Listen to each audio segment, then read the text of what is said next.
வணக்கம். இன்றைக்கி நம்ம இந்த மாடை பற்றி தான் பார்க்க போகிறோம். இந்த மாடு பார்த்தோன்னா இதை வாங்கினது இங்கே பக்கத்தில் நண்பர் ஒருத்தர் தான் வாங்கினோம். 32,000 ரூபாய்க்கு வாங்கினோம். இது பார்த்தோன்னா ஒரு கொம்பு நேற்று தான் உடஞ்சிது. அது எப்படி உடஞ்சதுன்னு தெரில. பொழு வெட்டுங்கிறாங்க, மருந்தடிச்சு விட்ருக்கோம். இப்போ காலை 3:15 மணி. மாடுக்கெல்லாம் தண்ணி வச்சு குளிப்பாட்டிக்கிட்டு இருக்காங்க. 32,000 ரூபாய்க்கு வாங்கின மாடு. நாங்கள் வாங்கும் போது 6 மாதம் செனையாக இருந்தது. அதுக்கப்புறம் இப்போ குட்டி போட்டு 2 மாதம் ஆயிடுச்சு.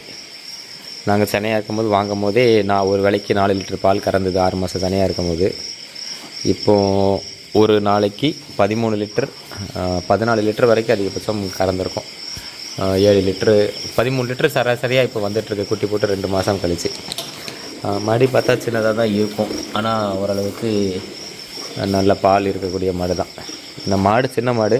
இது தீவனம் ரொம்ப கம்மியாக தான் எடுக்கும். இருந்தாலும் அந்த கம்மி தீவனத்துக்கும் மற்ற மாடுகள் பொறுத்தவரை இது கொஞ்சம் கம்மியாக தான் எடுக்கும். அந்த தீவனத்துக்கும் ஒரு நாளைக்கு 13 லிட்டர் பால் கொடுக்கும். ரொம்ப சாதுவான அமைதியான மாடு.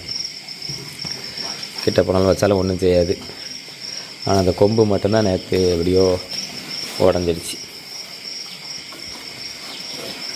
இப்போது இதுதான் அந்த மாட்டோட கன்றுக்குட்டி.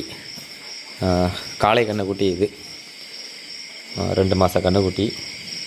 இங்கே எங்கிட்ட 12 மாடில் 11 மாடு காளை கன்றுக்குட்டி தான் போட்டிருந்தது.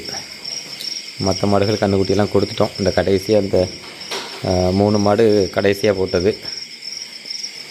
சரி, கன்றுக்குட்டி காளையாக இருந்தாலும் வளர்த்து பார்ப்போம் அப்படிங்கிறதுனால வச்சாச்சு.